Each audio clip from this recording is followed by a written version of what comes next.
Newcastle United are set to announce a new shirt sponsorship deal later this month because their current deal with Fun88 is due to terminate at the end of this season. Last Friday, I released a video to talk about an announcement that club officials had made to The Times, whereby our new shirt sponsors would not be from Saudi Arabia and would in fact be from another Middle Eastern country, in a deal believed to be worth in the region of £25 million a year. So in this video, I'm going to talk about who I think are going to be the new sponsors, where I think they're going to be from, and why I think that to be the case. It's coming up.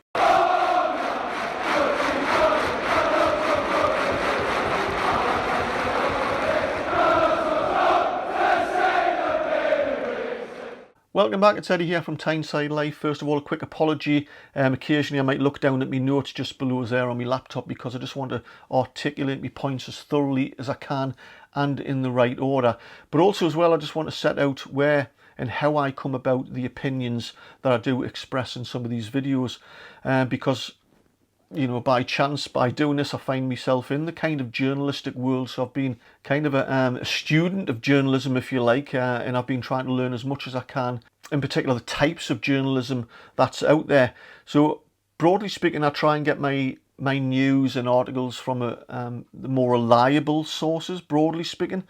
So, and also recognise the difference between an article that is speculative in nature, that's expressing an opinion, but articles which are worded as factual as well, because there's a difference on how these articles are worded. Now, there are lots of unscrupulous media sources out there whose pure motivation is to get you, the viewer, engaged and hooked in an article, because that increases, the more time you spend reading that article, increases the advertising revenue. So you have to be very careful as to the source of this kind of information. For example, there's an article released this morning via the Evening Chronicle, but it originated in a Spanish media outlet called Sport Directos, claiming Newcastle have made a bid for Rafinha for about £70 million. Now, that has been translated, misconstrued into an article that could be classed as misleading in the Evening Chronicle, and from that further articles have been made claiming that Newcastle United have bid £70 million for Rafinha. Now, to me, clearly that is a load of tosh. I wouldn't give it any time that it deserves. And you should take it with a huge pinch of salt. Clearly, not least because Newcastle haven't qualified for the Champions League. There's still lots of points to play for. Of course, we're in a strong position. Of course, we're probably favourites. But, you know, we shouldn't hedge our bets. And the club know we haven't qualified for the Champions League, so they don't even know what our budget is going to be. Because they've come up with broadly three plans. One being how much they've got to spend if we didn't qualify at all, another one for the Europa League, and another one for the Champions League. So they're not going to be bidding for players, clearly. So that for me is an example of clickbait journalism. Other examples were from last summer, even though in my videos I was saying this is utter nonsense. The vast majority of fans were convinced utterly that Newcastle United's signing of Lucas Paqueta was imminent, Moussa Diaby was imminent, and clearly Newcastle hadn't even made official approaches towards those players. So before we get into the actual nuts and bolts of who I think is going to be the new sponsors, a reminder of the bit of background from October 21, when Newcastle United was bought by the consortium, including 80% by the PIF. The Premier League automatically stuck at what it ended up to be a 2-month freeze on Newcastle from entering into any sponsorship deal. The fear being that Newcastle would manipulate and inflate that sponsorship arrangement. For example, Company X would sponsor Newcastle, who were already funded by the PF, for £100 million, which clearly wouldn't be fair. So so we faced a 2-month freeze. That freeze was lifted in mid-December after huge consultations between all the Premier League clubs, the Premier League board, and it included Amanda Staveley as well. And the agreement was that clubs could now effectively, or owners could effectively, sponsor themselves, i.e. the PIF technically could use a company that had funds to sponsor Newcastle United and other clubs and their owners under certain conditions. and that main condition is that the sponsorship deal is of a fair market value. So what is a fair market value? Well, broadly, the Premier League will assess such deals on a three-part basis. So the first one is the Premier League will take advice from an independent assessor. Secondly, it'll assess the club's own assessment of the deal in terms of its own current commercial value. And third, anonymised data bank of similar deals before any judgment is going to be made. So that means the clubs can't inflate their own market value and receive sponsorship above a recognised fair market value for that particular club. And bearing in mind, even with potential Champions League qualification, we are still a relatively poor club in terms of many other clubs in the Premier League in terms of our current commercial market value.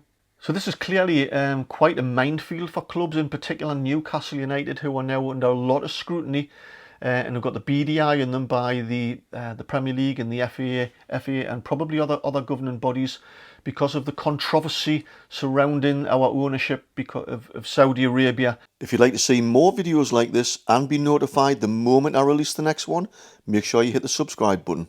It doesn't surprise me that our PIF owners don't want to create a conflict of interest, don't want to create circumstances where we're open to allegations and unnecessary scrutiny. So it doesn't surprise me that the PIF want to look for main shirt sponsors outside of their own country and PIF influence. Having said that, our shirt sleeve sponsor is Noon for a deal about £7 million a year. Clearly well below our current fair market value, but also as well, a few months ago we announced a partnership with Saudi Airlines in terms of our club airline transport. You know, for example, when we want to go to a summer camp in the Middle East or in other places. So having said all that, back to the article in the Times, which claims it has information from club sources, and it's produced this, certainly from my perspective when I've read it, a factual based article. It isn't speculative in nature that Newcastle United have struck a deal with a shirt sponsor outside of the Kingdom of Saudi Arabia and with another Middle Eastern country. And when I did my video last Friday, this is speculation. I guess that my hunch, joining all the dots together, that I think it's probably a company based in Qatar.